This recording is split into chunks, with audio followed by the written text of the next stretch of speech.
Welcome back to the channel. In this video, I'm going to look in detail through the fixed asset maintenance functionality. So if we go to the fixed asset list and we open up a fixed asset card, we can see at the bottom we've got this maintenance section. Now in there we can specify the vendor from which we purchase the asset. That doesn't automatically get populated when we do the acquisition, but we can populate that down here. We can then see the maintenance vendor, so that's who normally performs repairs and maintenance, so it's just for information. We've then got whether or not this asset is currently under maintenance. Again, it's just information. We've then got next service and warranty dates, and we can report on those.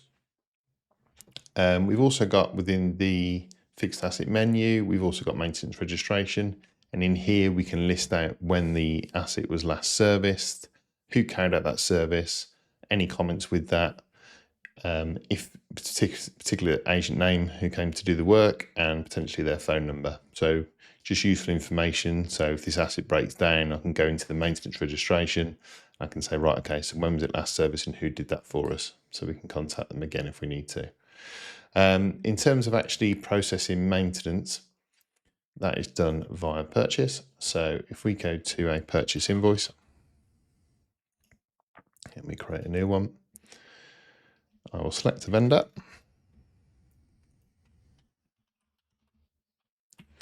Okay, so what we need to do is on the invoice itself, we change the type to fixed asset, and then we select the fixed asset we want to maintain.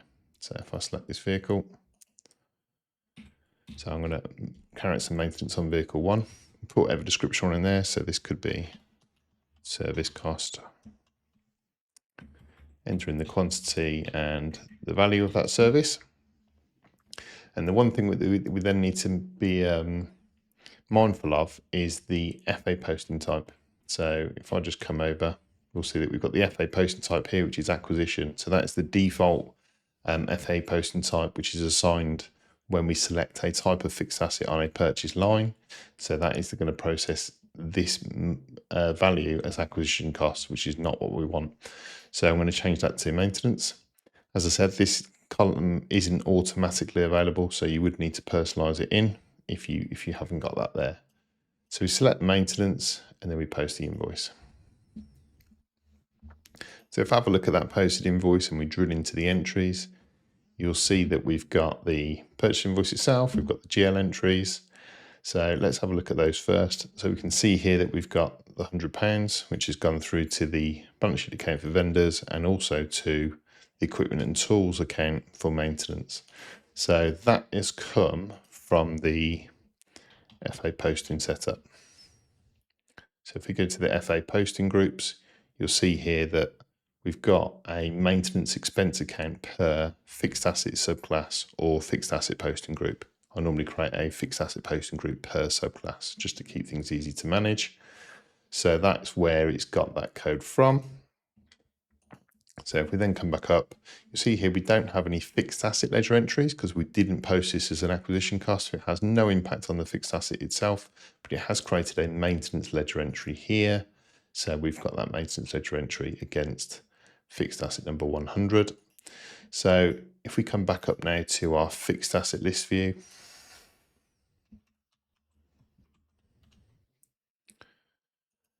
and give it a fixed asset list. So if we come into here and we have a look at fixed asset 100, we can look at the maintenance registration. So there's nothing in here, so it doesn't record that automatically. This is a manual process if we want to record maintenance. However, what we can now look at, if we go into the history for this asset, we can look at the maintenance ledger entries and we can see that cost there, okay? And there's also a number of reports we can look at. So if I just search for maintenance, have a maintenance register, okay, and we can then filter that by asset number, or we could probably do it by, I think that's it. So we can just do it by asset number. So if we run that, so that here is a register of all the maintenance that we've carried out.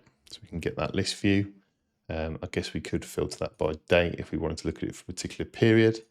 Again, other reports, if we look into maintenance again, so we've actually got some ones that are prefixed fixed assets. So we've got maintenance details. So if we look into that, if I preview that report, again, we get a list of all the maintenance ledger entries. And then I think the last one to have a look at is we've also got fixed asset maintenance next service. So there we can specify a start and an end date. So it might be that I say, right, okay, in the next month, what services are going to become due. I'm not going to put a filter on there now just to make sure we return some data. And what that's then going to show us is the next service dates for all of the assets within the date range that we've specified. I hope that video was useful. If it was, please drop a like on the video and consider subscribing to the channel for any future content. Thanks for watching, and as always, have a great day.